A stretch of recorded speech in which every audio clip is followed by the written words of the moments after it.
que não deixa de ser uma das principais medidas. Assim, uma atuação muito intensa dos conselhos tutelares com relação a essas questões, né? A gente sempre vê nos jornais que o conselho agiu, que ele cobra do órgão público mais atenção, mais investimento. Como é que vocês, por exemplo, nessa associação, vocês atuam nesse aspecto?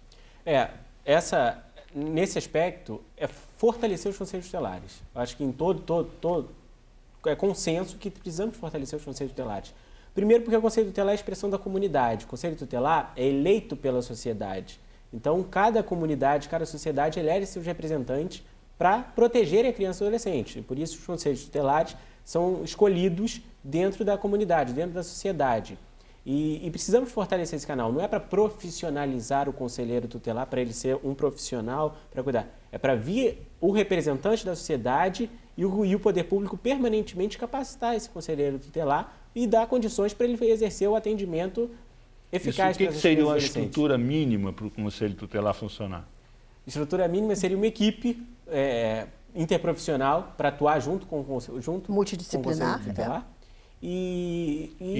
Como é que seria essa equipe? Advogado, assistente social? Como é que existe já um projeto, alguma coisa assim, que servisse de modelo, padrão, para ser disseminado Porque as prefeituras têm condições de destacar funcionários ou contratar funcionários para prestar serviço. Tem, mas poucas fazem isso. Mas o que seria o básico, assim, o mínimo necessário para... Seria essa equipe de assistência social, psicólogo... Assistência social, psicólogo, os conselheiros treinados para lidar com os diversos casos, né? Uma equipe multidisciplinar, com, digamos, hospitais, toda uma rede no local do conselho, que ele pudesse funcionar melhor, e estrutura para que ele funcionasse, que não é o que acontece. Né? Agora, há e também a carência, exatamente. De defensores públicos no Brasil como um todo. Né? O número de defensores públicos é muito pequeno. Né? E no caso também, boa parte dessas crianças não tem, se não tiver um defensor público, ele não tem... menor chance de ter alguém que defenda os interesses dela legalmente, junto ao Estado, junto aos particulares, a não ser que apareça alguém que faça isso porque faz trabalho voluntário, como é o caso da Ivone, ou ONGs que atuam nessa área. Mas não há lacuna aí? O sistema de garantias de direitos, como um todo, há várias lacunas, não só os defensores, os conselheiros tutelares, né? A quantidade de conselheiro tutelar, ela está muito abaixo do viável. Cidade do Rio de Janeiro, nós contamos apenas com 10 conselhos tutelares, quando, a verdade, no mínimo, o dobro seria necessário.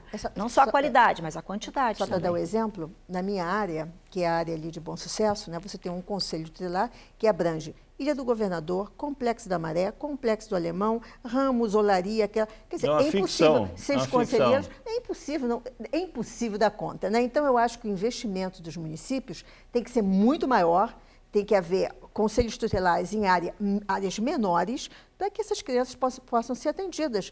Eu, quando tenho que abrigar crianças, porque às vezes assim, a mãe vai matar a criança, eu tenho que tirar de casa naquele momento.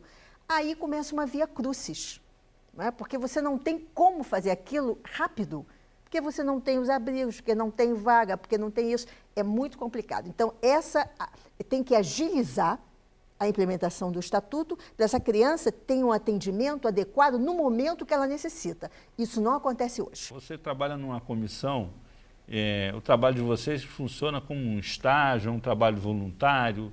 Como é que funciona essa tua comissão? Né?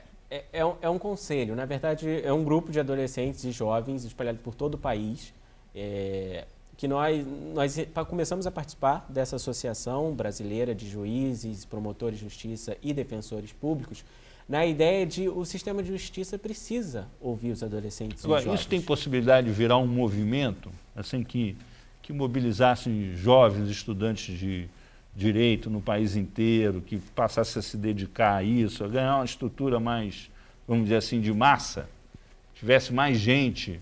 mais capilaridade? O local para a gente fazer isso, e a gente está tentando fazer isso nesse momento, são os conselhos vocês são quantos? São os conselhos de direitos. Hoje somos 10. No Brasil inteiro? No Brasil inteiro. Tem várias redes. redes de jovens, por exemplo, o Fórum da Juventude, existem várias redes de jovens na saúde. Mas eu estou me referindo a essa porque essa tem acesso ao promotor, tem acesso ao juiz, tem acesso ao defensor público.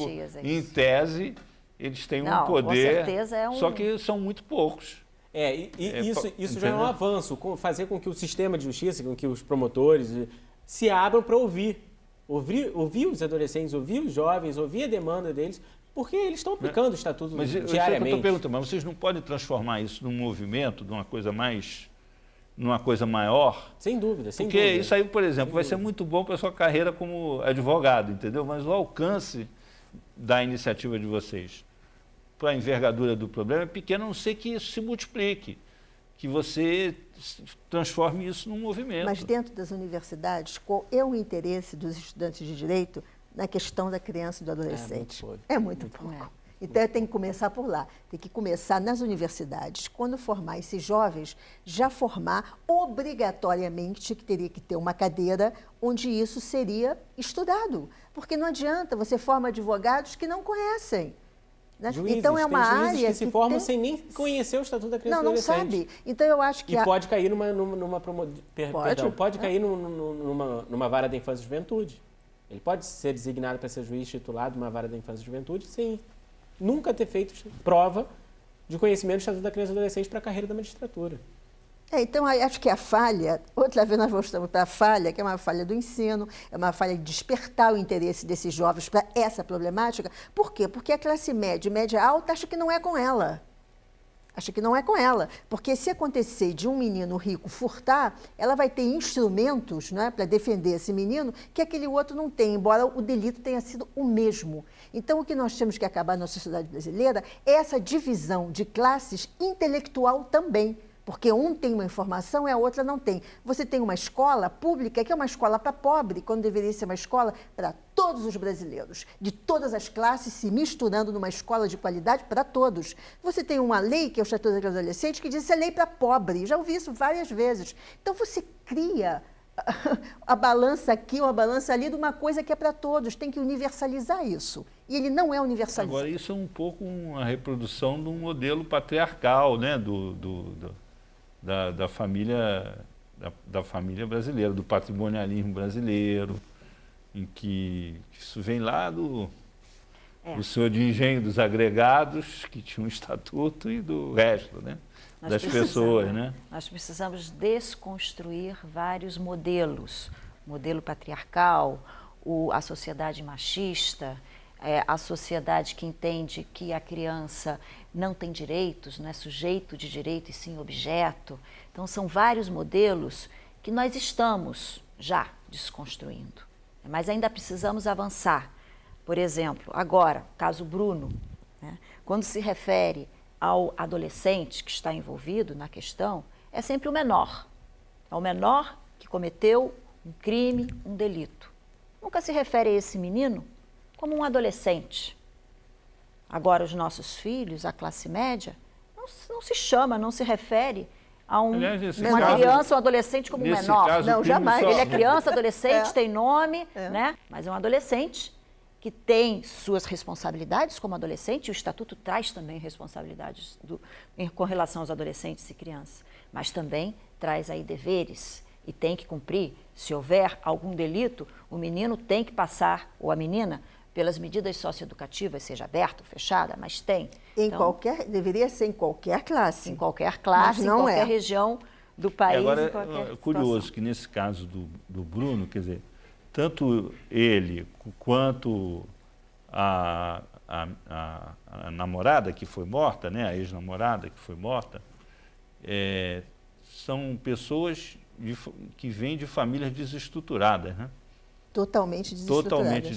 Sem a presença de pai, de mãe. Mas isso é um assunto para o próximo bloco.